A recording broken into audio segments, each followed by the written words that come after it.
এ এক অদ্ভুত অনুভূতি। হঠাৎ করে কোনো বাড়ি, মানুষ, অন্য কিছু দেখে আপনার মনে হলো আপনি এটি আগে দেখেছেন। খুব চেনা চেনা লাগছে মানুষ, জায়গা বা জিনিসটি।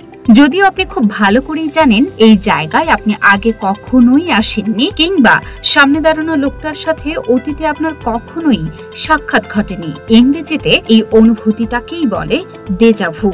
ওয়ালটনের পণ্য কিনে জিতে নিতে পারেন নগদ 20 লক্ষ টাকা। Double million offer! Walton fridge কিনে পেতে পারেন 20 লক্ষ টাকা। রয়েছে কোটি কোটি টাকার নিশ্চিত উপহার। ডেজাভু কথাটি এসেছে ফরাসি ভাষা থেকে, যার বাংলা ইতোমধ্যে দেখা। ফরাসি মানসিক বিশ্লেষক এমিল বৈরেক সর্বপ্রথম এই নামটি ব্যবহার করেন। ডেজাভু হলো এমন এক নিশ্চিত অনুভূতির অভিজ্ঞতা যাতে কোনো সম্পূর্ণ নতুন পরিবেশেও মানুষের মনে হয় আগে কখনো সে এই পরিস্থিতির সম্মুখীন হয়েছে। গবেষণায় দেখা গেছে 60% মানুষের জীবনে একবার হলেও ডেজাভু ঘটে। আরো মজার বিষয় হলো, মানুষ যত বেশি ভ্রমণ করে তত বেশি ডেজাভুর অনুভূতি হয়।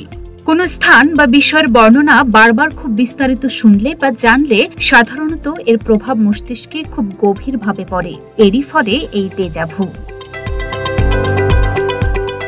কেন হয় ডেজাভু? একদমই অদ্ভুত এই অনুভূতির পেছনের যৌক্তিক কোনো কারণ আবিষ্কার করা যায়নি আজও। এখন পর্যন্ত অনেকেই তাদের গবেষণার ফলাফলের ভিত্তিতে নানা রকম ব্যাখ্যা দাঁড় করিয়েছেন, বিশ্লেষণ করেছেন। সেগুলোকে জোড়া লাগালে সহজ কথায় বলা যেতে পারে ডেজাভু প্রক্রিয়াটি আমাদের স্মৃতি দ্বারা তাড়িত। একটি ধ্বনি যেমন হঠাৎ করে আমাদের জিহ্বার ডগায় চলে আসে, ঠিক তেমনি কোনো স্মৃতি হঠাৎ করেই আমাদের মানসপটে চলে আসতে পারে। কিন্তু এখানে সমস্যা হচ্ছে, জাগ্রত এই স্মৃতি পুরোপুরি একটি অবচেতন প্রক্রিয়া, অনেকটা স্বপ্নের মতো। তারপরও কথা থেকে যায়। ধরেই নিলাম আমরা সচেতনভাবে ঘটে যাওয়া ঘটনাগুলো সবসময় মনে রাখতে না পারলেও আমাদের মস্তিষ্ক নিজের মতো সাদৃশ্য খুঁজে নেয়, যার ফলে এমন একটি অনিশ্চিত প্রতিক্রিয়ার সৃষ্টি হয় যে আপনার মনে হয় এটা আমরা আগে করেছি বা আমাদের সাথে এমন ঘটনা আগে ঘটেছে। কিন্তু কেন বা কোথায়, এর উত্তর এখনো অজানা। আর তাই ক্ষণিক এই প্রতিক্রিয়ার রহস্য উদ্ঘাটন করা গেল না আজও।